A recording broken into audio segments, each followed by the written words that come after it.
in the darkness. We will bring the torch of illumination. Revolution Radio, where information never sleeps. Welcome to Revolution Radio, freedomslips.com, and this is Who's Behind the Door? So your next guest, you might not know who it is, you might know exactly who it is, but it's all a mystery. The mystery of Revolution Radio for you. Who is behind the door? It's Dallas Goldbug again, coming to you for the second week in a row. Last week was pretty interesting. I got a lot of good feedback from everyone. We're going to be taking a lot of calls this show because apparently there's been a lot of requests for people wanting to ask questions about what we were talking about and some other issues that have come up. So we will do that in a little bit. But first, just wanted to continue with what we were talking about when it comes to the media and the control that it has over society and how it is basically the leader of what we think and what we do and how we act. A lot of people base their lives on what they see on the news and are addicted to watching Fox News and CNN and whatnot. I was for a while. I was for a long time. I thought that the news was real and believed everything that they said, with understanding that there was a bias per, of course, network. But for the most part, I believed what the things that they were telling me were true. The events that they were reporting on actually happened. But recently, in the past few years, more like 6 years, I've come to the understanding that what they're talking about is completely scripted and made up. And the people that are involved in these stories that they report on typically are related to the owners of the network and the Big Six. Now, who are the Big Six? It's actually really the Big Five now, but they still call it the Big Six. They are the main owners of all the media that you basically see and hear and understand as to be your reality. They are basically Comcast, the Walt Disney Corporation, 21st Century Fox, Time Warner, and National Amusements. They own about 95% of everything that you see and hear and read about.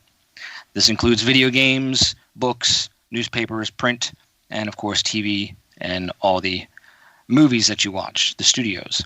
So with this tremendous control, this tremendous power, you have to really understand their limits, their laws, their rules that they have to abide by, and take those into consideration when you're watching the news that you think is put there for your information, when it's really not. The shows and news and broadcasts that you see on your regular free broadcast TV, you think they're there to tell you information that you need that basically help you make decisions for yourself and your family. But really, they could care less what they're broadcasting. They really don't care because it's a business, and their business is to make a profit. So whatever they're showing you, it has to fall within their guidelines, their business rules, corporate rules, but it could be anything. Now, ask yourself this.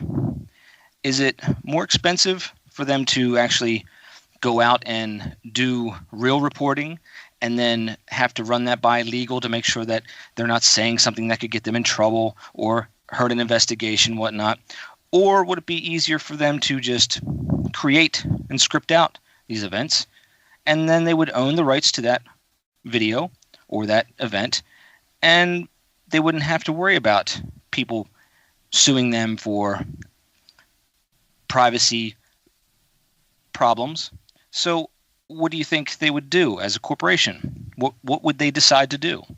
And what we're seeing here in the media is this creation of this fake news that you hear about. And when I say fake, I mean fake. It's scripted, completely scripted out.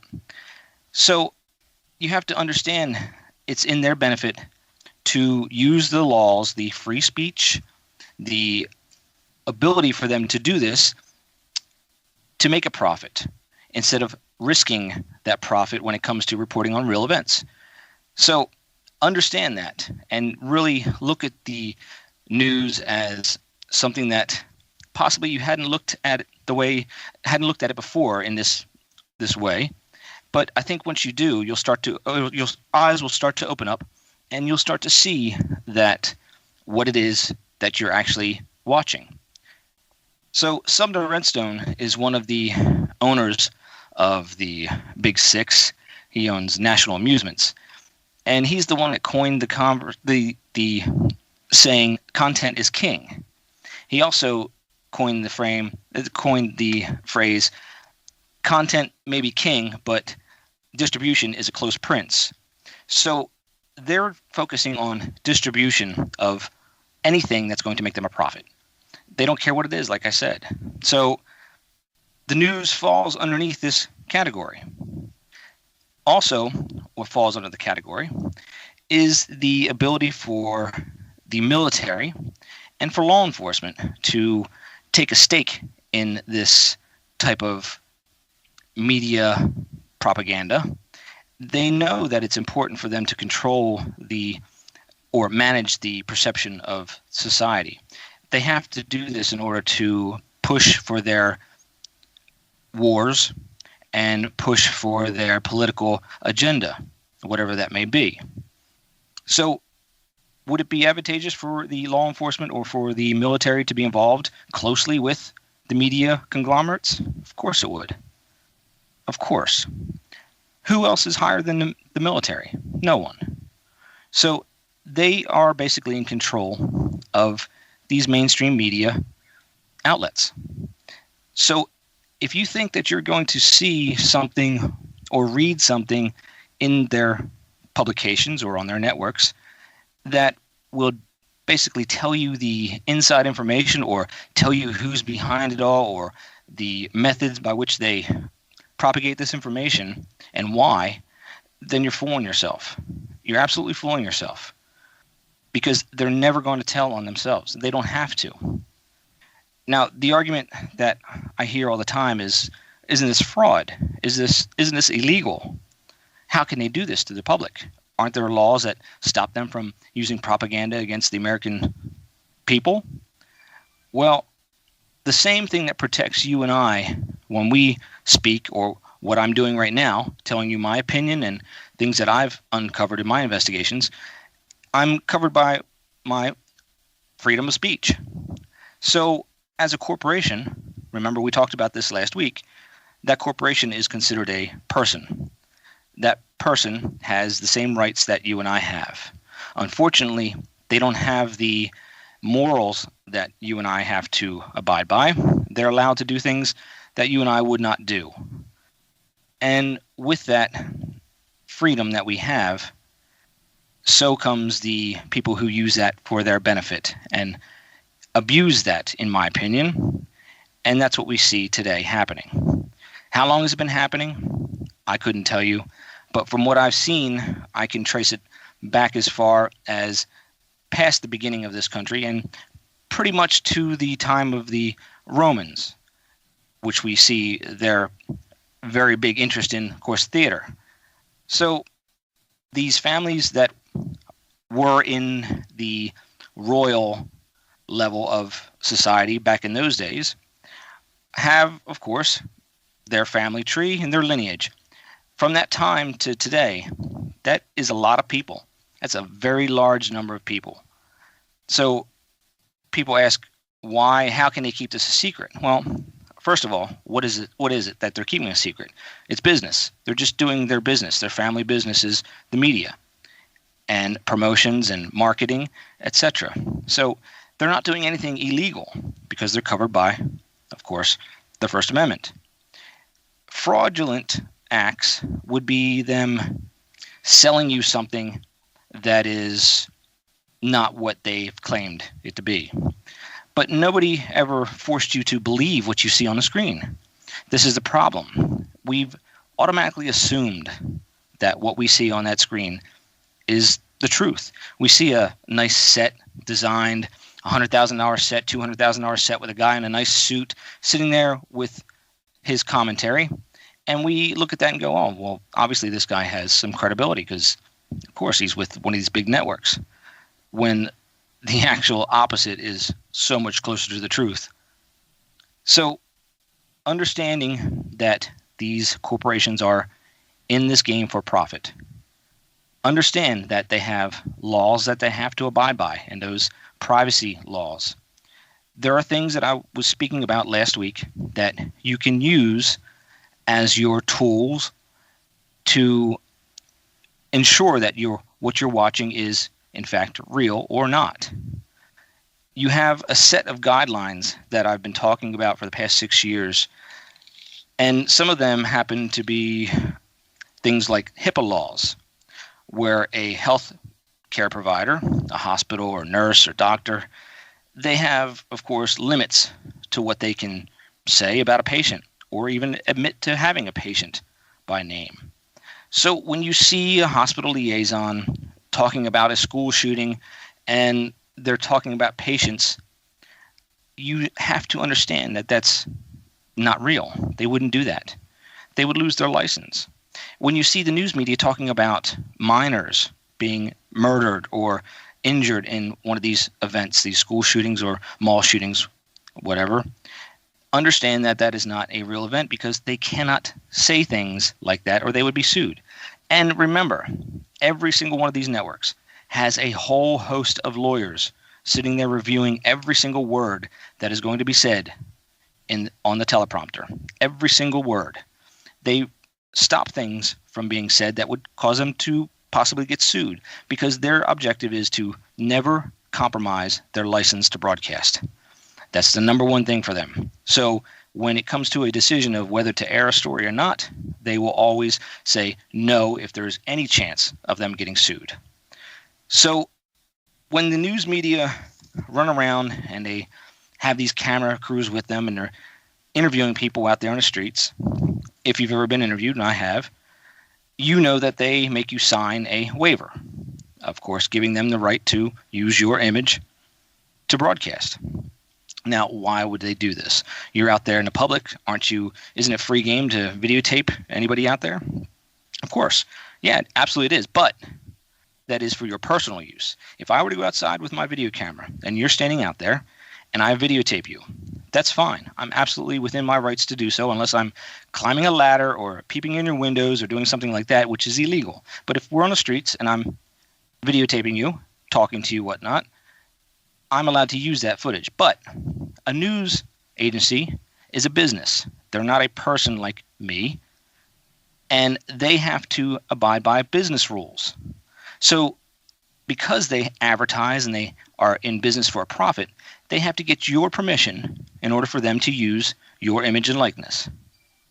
So understand that when you see these people randomly on the street, they're not randomly on the street just walking up to the reporter and talking to them about the political questions that you see them trying to make the people look dumb. You see them on the nightly shows. These things are set up. They're staged. Understand that the reality is much different than what you're being shown on TV. So when you get worked up because of you see these individuals that are from a certain political party and they're making comments that are just absurd, know that they're being broadcast to do that. They're being broadcast to stir you up, to get to your emotions. That's what they want, because when you act emotionally, allow your emotions to take control of you, that's when you will act out. And that acting out can be anything from telling your friends, bringing it up in conversations at work. That's what they want.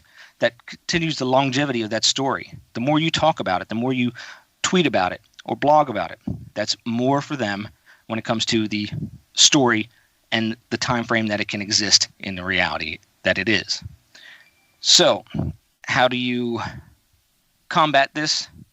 Well, like I said, understand the rules, use those rules, and don't allow yourself to be caught up in the script that they have written, basically based on the emotional reaction that they're trying to get from you. Stay calm and just allow that script to take place and just know that these individuals are actors. And I've talked about this for the past 6 years on my website, WellAware1.com. I've been exposing these actors and their games that they've been playing. And when you look at the comments on the videos that I've done on YouTube, over 400 of them on the Dallas Goldbug channel, you will see a wide range of reactions that people have to the work that I've done. When you see the ones that personally go after me and attack me, these are individuals that have a stake in this game. Because if you and I, as adults, were to disagree on a topic, that would be fine. You would state your statement, I would state mine, and we would debate whether or not what I'm saying or what you're saying has validity.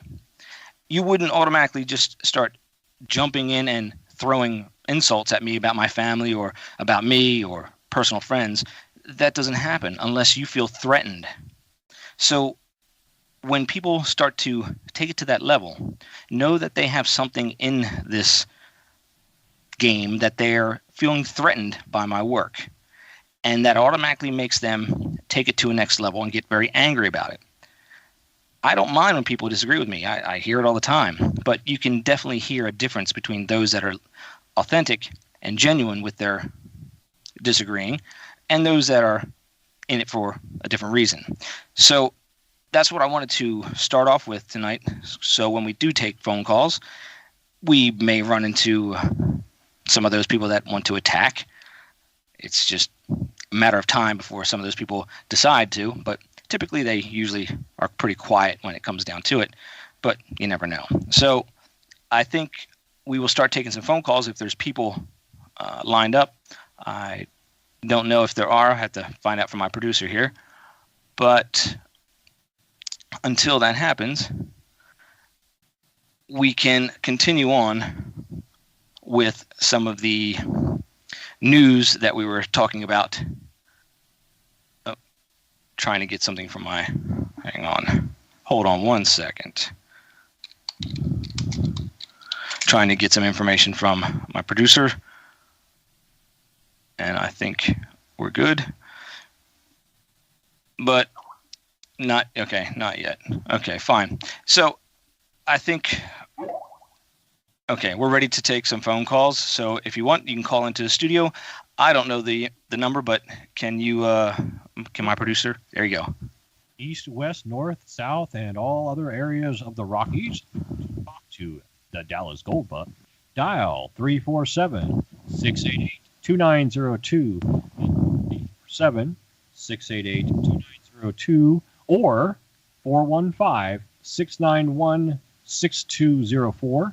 That's 415-691-6204. And, of course, you can always Skype in with Freedom Screen, and we will pull you into the call. If you do call in, we ask you to mute until your area code or name is called on. Thank you. Back to you, Ed. All right. So until we get some people calling in here, some things that have happened in the media recently. We're hearing this talk now about Megyn Kelly. If you don't know who that is, that was a host of a show on the Fox News network. She has left Fox News, and of course there's been this big controversy about what's been going on. But if you're not familiar with what I've done in the past, I'd say 5 months, when I really started to uncover her involvement in all this, you could go to my website and you could type in Megyn Kelly in the search engine, and of course you can find out what I'm talking about. But we have identified her as being the person that was involved in a major story that was well known back in the day, and that's the OJ trial. Now, what I mean by this is, and let me first give you some of the details of the data that we've taken in. The work that I do, it basically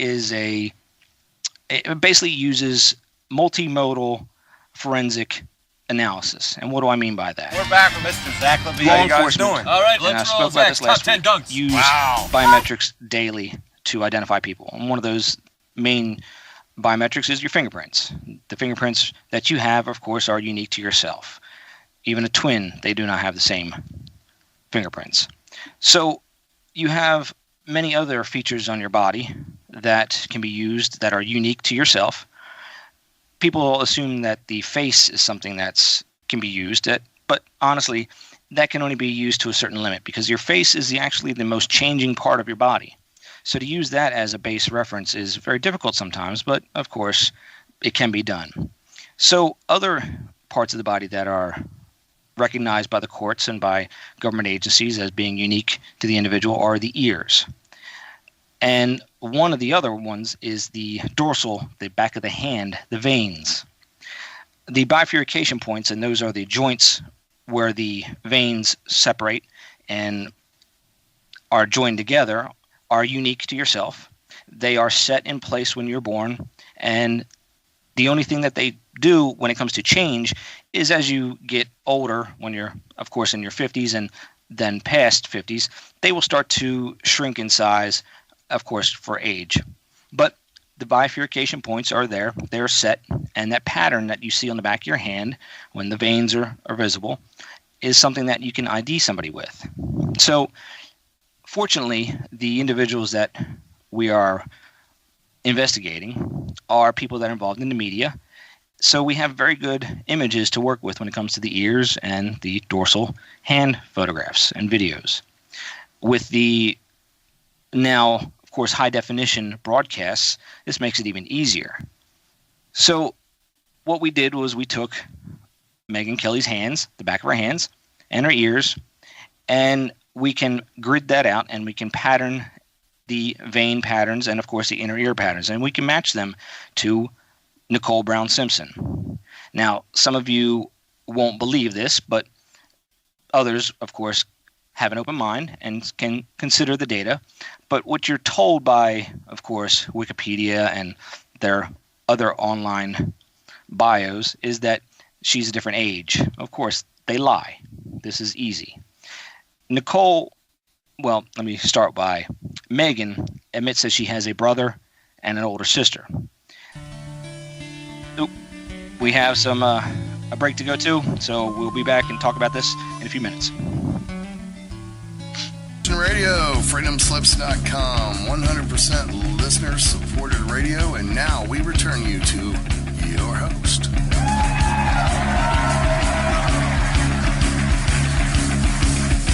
All right, we are back. So we were talking about the Megyn Kelly and OJ trial.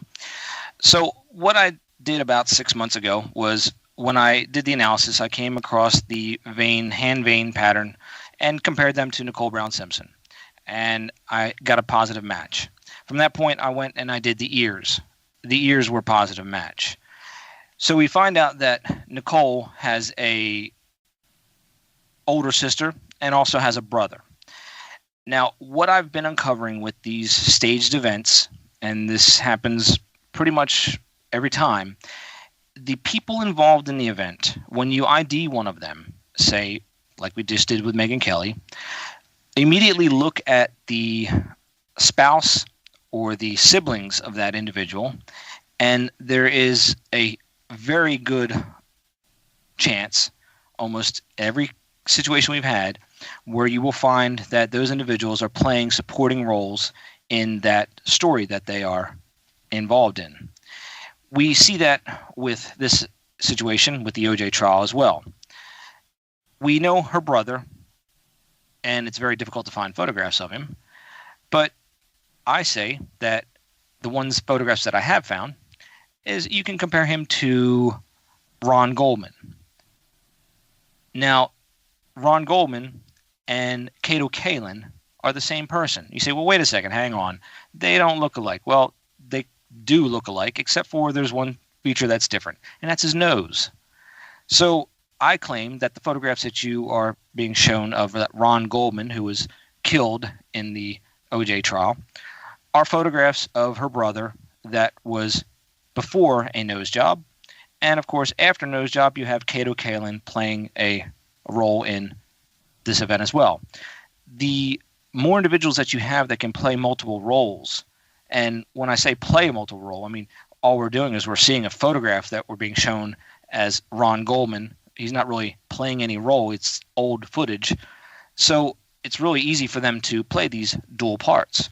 The less people that you have involved, the easier it is to control the story. And of course, since they're siblings, they're not going to tell on each other. They both stand to make a profit from this, and they have gone on and made careers out of it. Of course, the other advantage that the networks have, they created court TV from that single event. The law enforcement, they get bonuses, they get their budgets increased when it comes to terrorist acts, and they claim they need more equipment. So, of course, the people will give them more money. Everybody makes out as a profit in this event, except for the taxpayers. The taxpayers like you and I. We're the ones that have to foot the bills for these events. There's various claims of how much it cost the city of Los Angeles for the court, for the trial. Whether or not those numbers are true, I don't know. But in any event, it still costs the taxpayers money. Plus, it also creates a false image, a false presence of the law enforcement out in that area. And of course, we had a lot of situations where people believed what we were told in the OJ trial, and that the police planted this information at the crime scene, and it caused a lot of unnecessary tension between the public and law enforcement. Now, this continues to happen on and on and on with other events, with school shootings and other events where you see the white cop beating the black suspect, things like that. So they benefit by creating tension and drama in society because that gets people to react. If they were to tell you the truth, that pretty much people are boring and none of this type of thing ever really happens, and if it did happen, you wouldn't hear about it because people have privacy laws that they have to follow. So you're not going to hear them talk about a murder that is under investigation because that could possibly poison a jury pool. That could possibly cause a mistrial. So information that you're being shown on the TV, if it's a ongoing investigation and they're talking about it, especially law enforcement, if they're talking about it, know that it's a fiction. They would not talk about something that hasn't gone to trial yet.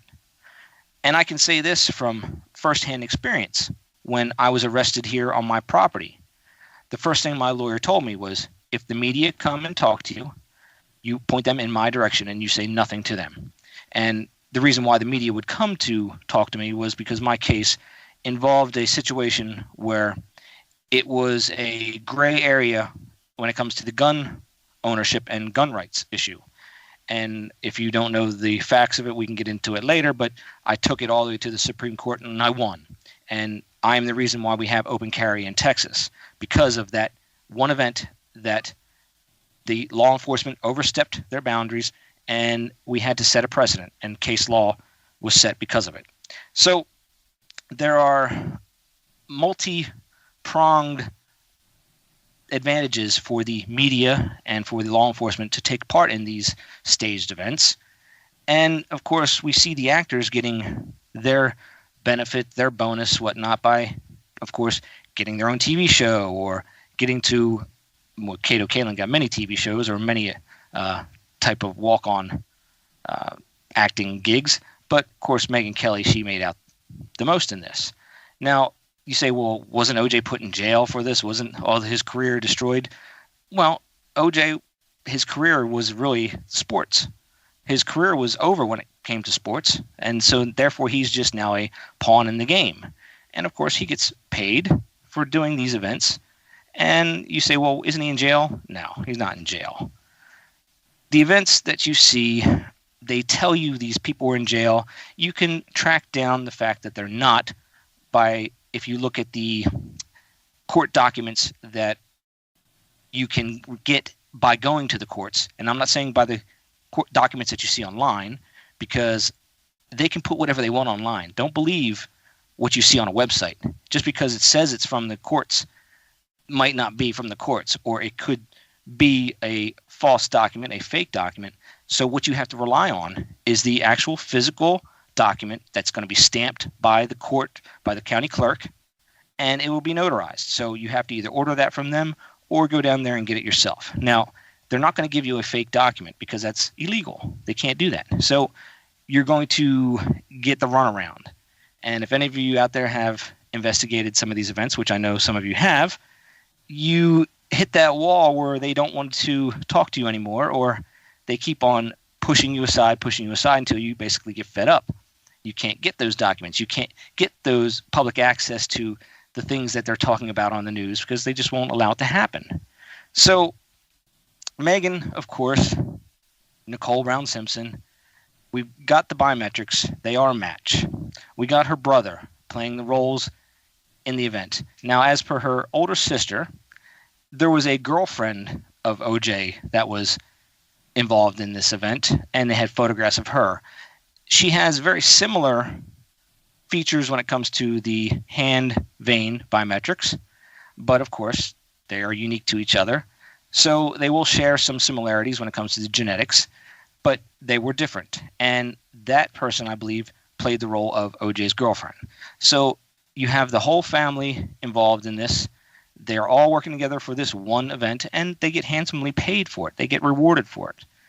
Now, there's another aspect of this that when I mentioned before about the military or the law enforcement being involved in the networks, I do believe, and this is my personal opinion, that the majority of these people are either military, active, or are in some form of law enforcement where they are basically have a clearance, a security clearance. And that clearance basically makes them unable to speak about this and even mention it, period.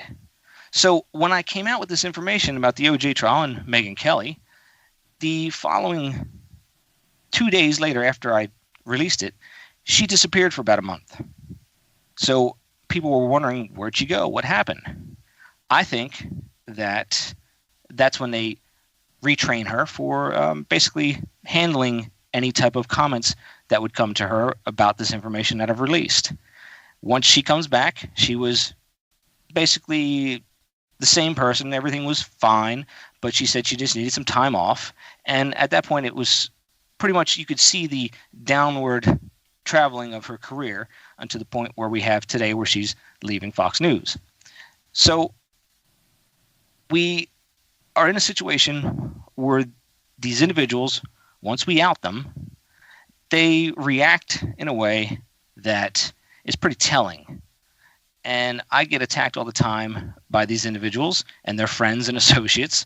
And you can see their comments on my YouTube channel or my website. But it's pretty funny that not one of them has ever even taken the time to mount a good argument by using some facts and trying to establish that what I'm saying is so